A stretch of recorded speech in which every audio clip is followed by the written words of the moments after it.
Welcome to the world-famous Napa Valley. It's the wine region that put America on the map. In this episode, we'll take a look at how wine from Napa stood toe-to-toe with the best wines from France.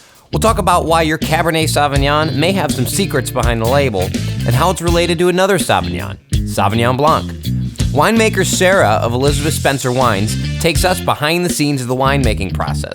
And we learn about that mysterious wine compound tannin in today's Nerd Lab. Finally, Chef Sean O'Toole of Torque Restaurant walks us through a Mediterranean tomato salad and a dry-aged New York strip unlike any other. Welcome to V is for Vino. Let's watch, learn, and drink.